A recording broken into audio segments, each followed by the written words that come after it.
दोस्तों, आज हम आपको एक कहानी का श्रवण करा रहे हैं जिसमें हम जानेंगे कि माँ बाप के बुरे और अच्छे कर्मों का फल पुत्र को भोगना पड़ता है। आइए जानते हैं दो भाइयों की कहानी। दोस्तों, एक बार एक राजा हुआ करता था। उस राजा की दो रानियां थी। घर में बड़ी रानी की ही मर्जी चलती थी। छोटी रानी की हमेशा अवहेलना की जाती थी। राजा भी छोटी रानी से उदासीन रहा करता। छोटी रानी के दिन अत्यंत कष्ट में बीत रहे। छोटी रानी के दो पुत्र थे, मोहन और बसंत। राजा अपने दोनों बेटों का भी ख्याल नहीं रखते। दोनों को न तो अच्छा भोजन मिलता था और ना ही अच्छे वस्त्र। बड़ी माँ की जली कटी बातें भी उन्हें सुननी पड़ती थी। छोटी रानी सब देखती और यह सब सहती रहती थी, पर बड़ी रानी को इससे भी संतोष नहीं था। वह हमेशा छोटी रानी को नीचा दिखाने की चेष्टा करती रहती। एक दिन क्या हुआ कि दोनों रानियां नदी में स्नान करने गईं। बड़ी रानी ने छोटी रानी को अत्यंत प्यार से कहा कि आओ तुम्हारे सिर में साबुन लगा दूं। साबुन लगाते लगाते उसने चुपके से एक दवा की टिकिया उसके माथे पर घिस दी।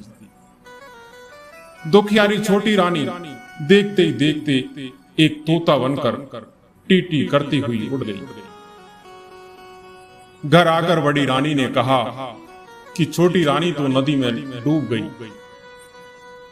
राजा ने सहज से विश्वास कर लिया, मानो राजभवन की लक्ष्मी चली गई। राजभवन में अंधकार फैल गया। छोटी रानी के दोनों पुत्र मोहन और बसंत के दुख की कोई सीमा नहीं। उधर तोता बनी रानी उड़ती उड़ती एक राजा के राजभवन में जा बैठी। राजा की एक सुंदर बेटी, वह बोली, पिताजी, मैं उस सोने को तोते को लूंगी। राजा के आदेश से उस तोते को पकड़ लिया गया और एक पिंजरे में बंद कर दिया गया। धीरे धीरे समय बीतने लगा। उधर बड़ी रानी को 3 पुत्र हुए, लेकिन यह क्या, सभी पुत्र अत्यंत दुबले पतले। ऐसा लगता था मानो फूंक देने से भी उड़ जाएंगे। बड़ी रानी का तो रो रो कर बुरा हाल। वह बड़े जतन के साथ अपने पुत्रों का पालन करती। वह उन्हें खूब पकवान खिलाती, लेकिन वे मोटे नहीं हो पा रहे। दूसरी ओर बड़ी रानी छोटी रानी के पुत्रों को ठीक से खाना भी नहीं खिलाती, फिर भी वे मोटे ताजे थे। यह देखकर वह और कुड़ जाती। एक दिन क्या हुआ कि जब मोहन और बसंत पाठशाला से पढ़कर लौटे तो देखा कि उनकी बड़ी माँ रणचंडी बनी हुई। उसने उन्हें देखते ही गालियों की बौछारें शुरू कर दी। गला फाड़ फाड़ कर रोने लगी, उन्हें मारने लगी, सामानों को फेंकना शुरू कर दिया। जब राजा को इस बात की सूचना मिली तो वे दौड़े दौड़े आए और उससे पूछा, तुम्हें क्या हो गया? रानी गुस्से से थर थर कांपती हुई बोली, मेरी सौत के ये दोनों पुत्र जब देखो मुझे उल्टा सीधा कहते हैं, गालियां देते हैं। जब तक मैं इनके खून से मैं स्नान न कर लूं, मेरा कलेजा ठंडा नहीं होगा। राजा ने कहा कि ऐसा ही होगा। फिर उन्होंने जल्लाद को बुलाया और आदेश दिया कि इन दोनों भाइयों को मारकर इनका खून लाकर बड़ी रानी को दे। मोहन और बसंत का तो रो रो कर बुरा हाल था, पर जल्लाद को तो राजा के आदेश का पालन करना था। सो उनके हाथ पैरों को रस्सियों से बांधकर बलि देने के लिए वह ले जाने लगा। मोहन बसंत के चित्कार को सुनने वाला वहां कोई नहीं। जल्लाद मोहन बसंत को एक जंगल में ले गया। वहां उसके वस्त्र उसने उतरवा लिए और पेड़ की छाल उन्हें पहना दी। मोहन बोला, भाई, हमारे भाग्य में यही लिखा था। जल्लाद ने उनके हाथ पैर खोल दिए और कहा कि राजा की आज्ञा है राजपुत्र, क्या करता, मुझे माननी ही थी, पर तुम लोगों को मैंने अपनी गोद में खिलाया है, तुम्हारा खून मैं कैसे कर सकता हूं? मेरे नसीब में जो लिखा है वही होगा। तुम चादर ओढ़ लो और इस जंगल से निकल जाओ। कोई तुम्हें राजपुत्र के रूप में पहचान नहीं पाएगा। यह कहकर उसने उन्हें जंगल से बाहर निकलने का मार्ग बता दिया और खुद राजभवन की ओर लौटने लगा। रास्ते में उसने एक कुत्ते एवं शियार को मारा और उसका खून बड़ी रानी को दे दिया। खून पाकर बड़ी रानी बहुत खुश हुई। उसने उस खून से स्नान किया और खिलखिलाती हुई अपने पुत्रों को अत्यंत स्वादिष्ट भोजन कराया और खुद भी खाया। मोहन और बसंत दोनों जंगल के रास्ते से आगे बढ़े। चलते चलते वे एक पेड़ के नीचे बैठ गए। बसंत ने कहा, भाई बहुत प्यास लगी है, हम लोग इतनी दूर तक चलकर आए, प्यास के कारण मेरा तो बहुत बुरा हाल हो गया है। मोहन ने कहा, ठीक है, तुम यही प्रतिज्ञा करो, मैं देखता हूं कि आसपास कहीं पानी है या नहीं। मोहन पानी की तलाश में चला। एक जगह उसे एक तालाब दिखाई दिया, लेकिन समस्या यह थी कि पानी लेकर जाए कैसे। उसे अपनी चादर का ख्याल आया। अगर चादर को पानी में अच्छी तरह भिगोकर ले जाया जाए तो बसंत की प्यास मिट सकती। यह सोचकर वह तालाब में उतरा। जिस राज्य की सीमा के अंतर्गत वह तालाब था, उस राज्य के राजा का अचानक देहांत हो गया। राजा की कोई संतान नहीं थी। समस्या उत्पन्न हुई कि राज सिंहासन पर कौन बैठेगा। सिंहासन पर तो खाली नहीं रखा जा सकता। इस पर काफी विमर्श हुआ। अंत में मंत्रियों एवं प्रजा ने मिलकर तय किया कि जिस व्यक्ति के माथे पर तिलक होगा उसे ही सिंहासन पर बैठाया जाएगा। योजना के अनुसार एक सफेद हाथी की पीठ पर सिंहासन बांधकर हाथी को छोड़ दिया गया। वह हाथी माथे पर राज तिलक वाले व्यक्ति की खोज में निकल पड़ा। इस प्रकार इस क्रम में वह उस तालाब के पास पहुंचा जहां मोहन अपनी चादर को पानी में भिगो रहा था। मोहन के माथे पर राज तिलक देखते ही सफेद हाथी ने उसे अपनी सूंड से पकड़ा और सिंहासन पर बैठा दिया। मोहन बसंत बसंत पुकारने लगा, पर सब बेकार। सफेद हाथी मोहन को लेकर तेजी से नगर की ओर चल पड़ा। उधर बसंत पेड़ के नीचे बैठा भाई के आने का इंतजार कर रहा था। बहुत देर तक जब उसका भाई नहीं आया तो डर के मारे वह रोने लगा। रोते रोते सारा दिन बीत गया। रात हुई तो रो रो कर वह वहीं सो गया। दूसरे दिन सुबह एक सन्यासी उधर से गुजरा। बसंत को उस हाल में देखकर उसे बड़ी दया आई। उसने उसे गोद में उठा लिया और जंगल में बनी अपनी कुटिया में ले गया। उधर सफेद हाथी मोहन को लेकर उस राज्य की प्रजा के समक्ष उपस्थित हुआ। सभी ने नए राजा का स्वागत किया। मोहन को राज सिंहासन पर बिठाया गया और राज तिलक कर दिया गया। मोहन को कुछ समझ में नहीं आ रहा था कि हो क्या रहा है। उसे रह रहकर अपने भाई बसंत की बहुत याद आ रही थी। समय बीतने लगा। मोहन ने परिस्थिति से समझौता कर लिया। वह कुशलता पूर्वक राज का संभालने लगा। अब उसे किसी भी चीज का अभाव नहीं था। उधर बसंत जंगल में सन्यासी की कुटिया में अपने दिन बिता रहा था। वह रोज हवन के लिए जंगल से लकड़ियां चुनकर लाता, पूजा के लिए फूल तोड़कर लाता और जंगल के कंदमूल खाकर अपना पेट भरता था। कभी कभी वह सन्यासी के पास बैठकर शास्त्रों एवं वेदों का ज्ञान भी प्राप्त करता। इधर मोहन और बसंत के पिता पर देवी आपदा आई। उनका सारा राज्य नष्ट हो गया। राजा सबको छोड़ छाड़ कर अज्ञातवास को चले गए। बड़ी रानी की दशा भी अत्यंत दयनीय हो गई। भिक्षा मांगकर जीवन निर्वाह करने की नौबत आ गई। परंतु उसके फटे चीथड़े गंदे कपड़ों को देखकर लोग भी उसे दुत्कार देते। एक दिन दुखी होकर बड़ी रानी अपने तीनों पुत्रों के साथ समुद्र के किनारे खड़ी थी। अचानक समुद्र की लहरों में तीनों पुत्र बह गए। रानी ने अपने पुत्रों को बचाने की बहुत कोशिश की, पर सब बेकार। दुखी होकर वह भी समुद्र में कूद पड़ी। उधर राजा की बेटी ललिता अब बड़ी हो गई थी। अपनी रूपवती कन्या के लिए राजा योग्य वर की तलाश कर रहे थे, पर वैसा वर उन्हें मिल नहीं रहा। तब रानी से परामर्श कर उन्होंने एक स्वयंवर का आयोजन किया।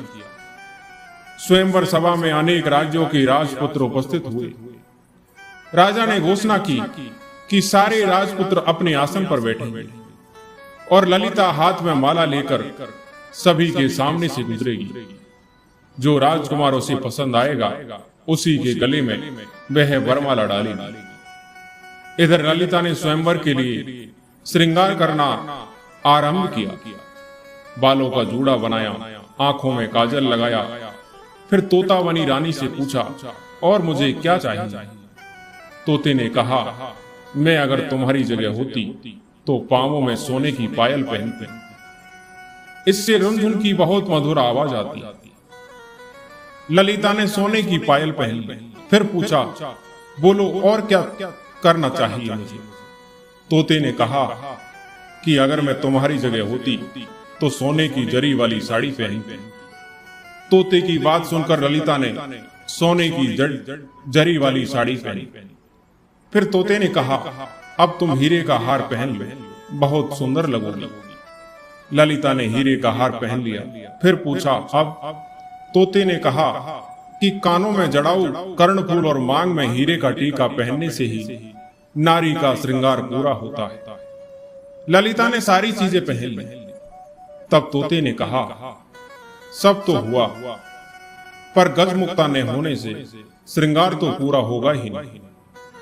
तुम्हारे पास तो गजमुक्ता है ही नहीं।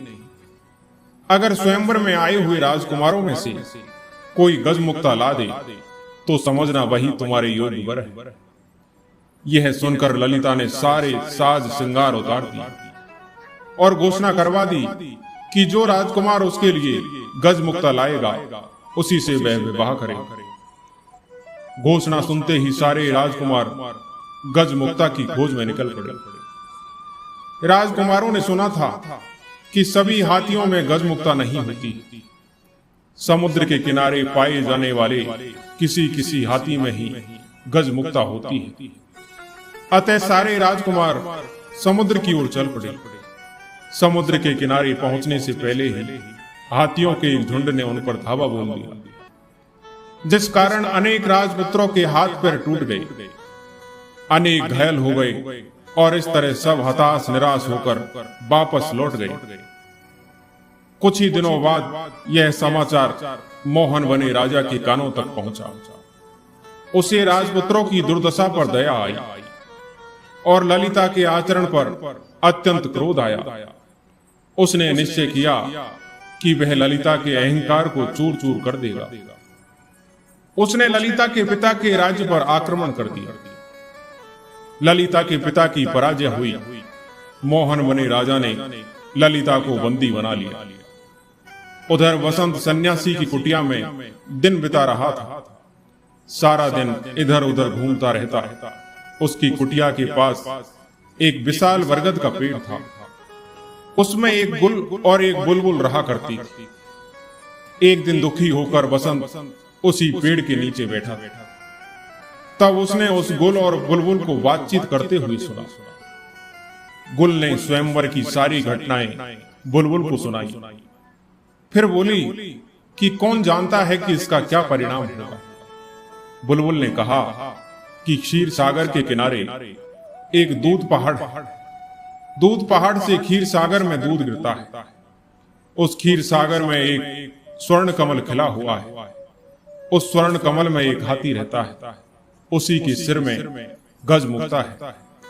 गुल ने पूछा, लेकिन वहां पहुंचेगा कौन? बुलबुल ने कहा, कोई साहसी राजपुत्र ही वहां पहुंच पाएगा।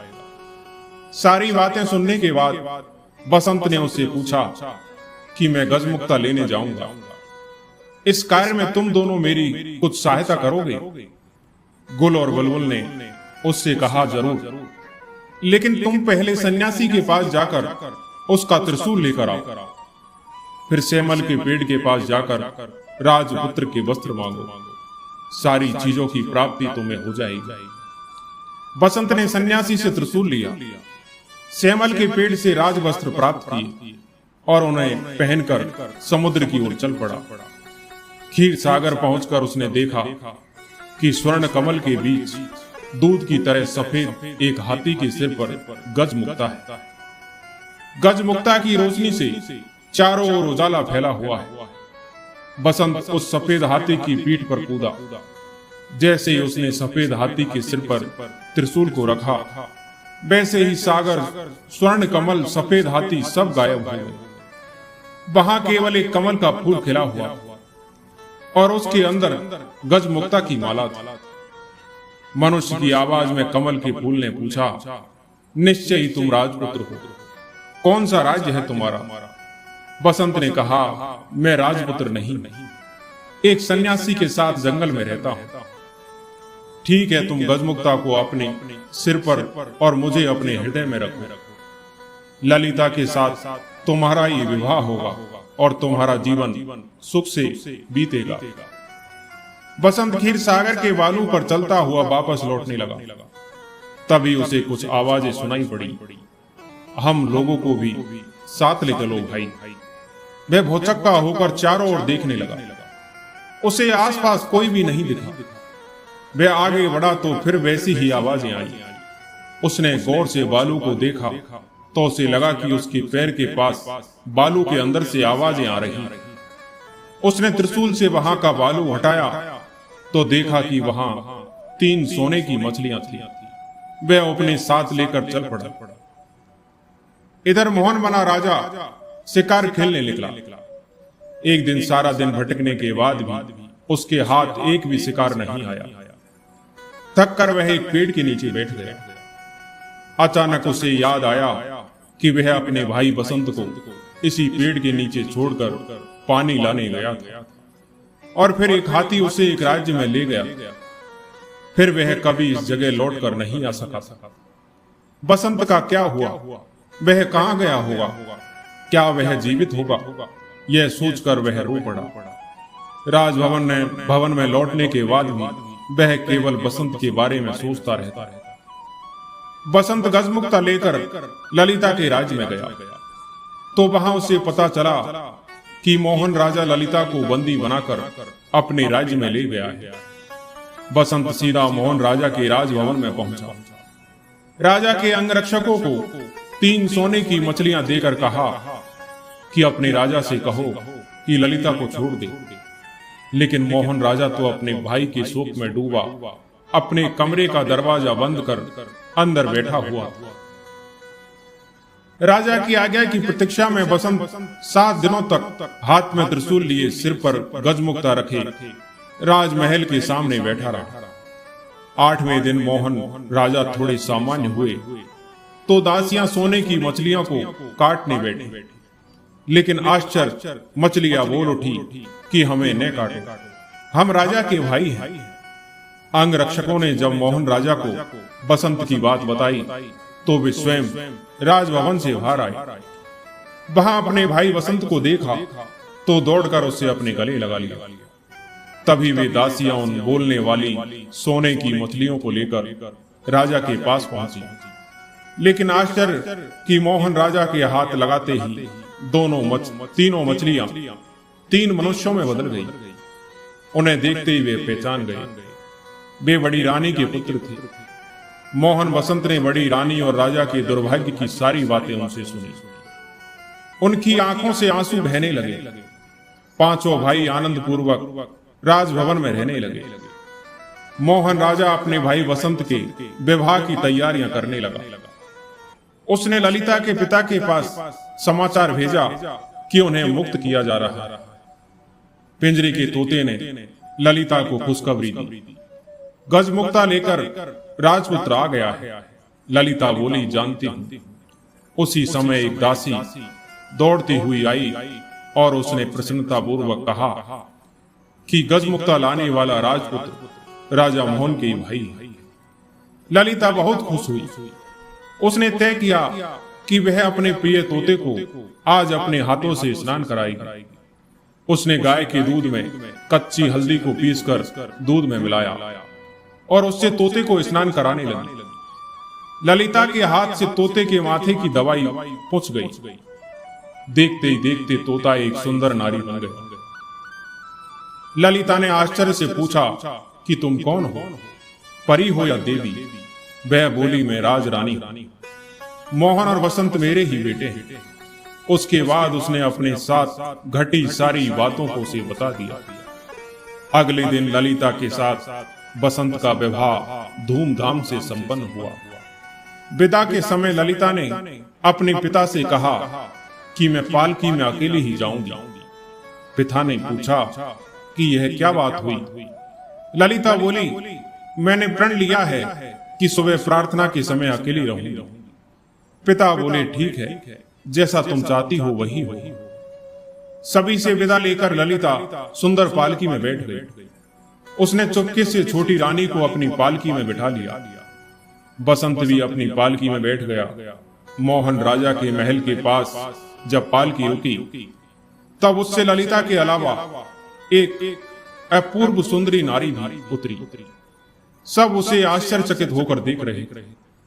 उसने पालकी से उतरते ही पूछा, कहाँ है मेरे मोहन बसंत? मेरे पास आओ।